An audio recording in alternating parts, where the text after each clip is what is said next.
learning Quran together.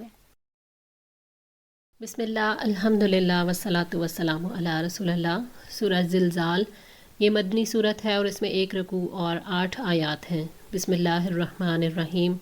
اذا زلزلت الارض، جب زمین ہلا دی جائے گی، زلزالہا سخت ہلایا جانا، یعنی جب قیامت کے لیے زمین کو حرکت دی جائے گی، خوفناک زلزلے آئیں گے اور زمین اندر سے ہلا دی جائے گی، اس حرکت سے وہ کانپ اٹھے گی۔ زمین کے زلزلے علاقائی نہیں ہوں گے بلکہ پوری زمین کو اپنی لپیٹ میں لے لیں گے، عمارتیں گر جائیں گی، ٹیلے برابر ہو جائیں گے اور زمین میں کوئی نشیب و فراز نہیں رہے گا اور وہ ایک میدان بن جائے گی۔ وَأَخْرَجَتِ الْأَرْضُ، اور نکالے گی زمین، اسکالہا اپنے بوجھ، زمین اپنے خزانے اور مردوں کو باہر نکال کر خالی ہو جائے گی۔ زمین میں 3 طرح کے بوجھ ہیں، معدنیات اور خزانے، دفن شدہ مردے اور زمین کے اجزاء جن پر انسان نے اچھے برے عمل کیے ہوں گے۔ وقال الانسان، اور انسان کہے گا، ما لہا، اس کو کیا ہوا؟ انسان کو تعجب ہوگا کہ زمین کو کیا حادثہ پیش آیا ہے کہ ہم اس پر آرام سے چلتے پھرتے تھے، یہ ٹھہری ہوئی تھی اور ہلتی نہیں تھی اور اب یہ بے قرار ہے۔ اس وقت یہ معلوم ہو جائے گا کہ اب زمین نہیں بچے گی۔ انسان دہشت زدہ ہو کر کہے گا کہ زمین کو کیا ہوا، یہ اپنے بوجھ باہر پھینک رہی ہے، خزانے اگل رہی ہے اور بری طرح سے ہل رہی ہے۔ یومئذ، اس دن، تحدث، وہ بیان کرے گی، اخبارہا اپنی خبریں، یعنی زمین بتائے گی کہ میرے اوپر رہنے والوں نے کیا اچھے برے عمل کیے، اور زمین کی گواہی یا تو بندوں کے حق میں ہوگی یا ان کے خلاف۔ نبی صلی اللہ علیہ وآلہ وسلم نے یہ آیت تلاوت فرمائی اور پوچھا، جانتے ہو زمین کی خبریں کیا ہیں؟ صحابہ نے عرض کیا، اللہ اور اس کے رسول ہی بہتر جانتے ہیں۔ آپ نے فرمایا، اس کی خبریں یہ ہیں کہ جس بندے نے زمین کی پشت پر جو کچھ کیا ہوگا اس کی گواہی دے گی، کہے گی فلاں فلاں شخص نے فلاں عمل فلاں دن میں کیا تھا۔ جامع ترمذی۔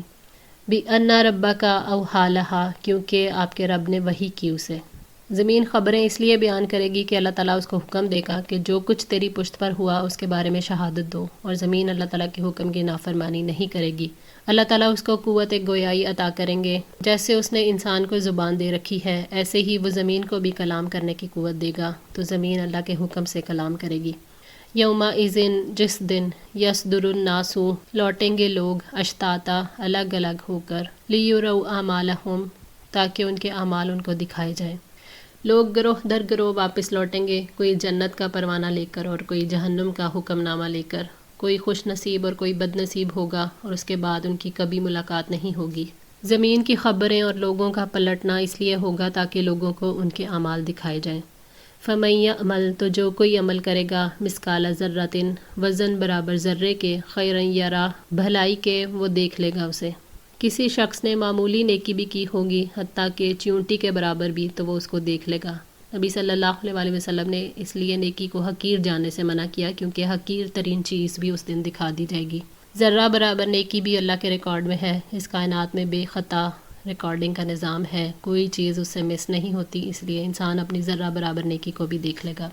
وَمَن يَعْمَلْ، اور جو کوئی عمل کرے گا، مثقال ذرۃ، وزن برابر ذرے کے، شرًا یرا، برائی کے، وہ دیکھ لے گا اسے، یعنی چھوٹی سے چھوٹی برائی بھی انسان اپنے اعمال نامے میں دیکھ لے گا۔ رائی کے دانے برابر عمل بھی ضائع نہیں ہوگا۔ حضرت عائشہ رضی اللہ تعالیٰ عنہ بیان کرتی ہیں کہ نبی صلی اللہ علیہ وآلہ وسلم نے فرمایا، اے عائشہ، معمولی اور حقیر سمجھے جانے والے گناہوں سے بچنا، کیونکہ اللہ تعالیٰ کے ہاں ان کا بھی مواخذہ ہوگا۔ ابن ماجہ 4243۔ الحمدللہ، اللہ تعالیٰ کی توفیق اور مدد سے سورہ زلزال مکمل ہوئی۔ اللہ تعالیٰ سے دعا ہے کہ ہم سب کو استقامت عطا فرمائے، قرآن پاک پڑھنے، سمجھنے اور اس پر عمل کرنے کی توفیق عطا فرمائے، اور ہماری غلطیوں کو معاف فرما کر ہم سب کی اصلاح فرمائے۔ جزاکم اللہ خیر، والسلام علیکم ورحمۃ اللہ وبرکاتہ۔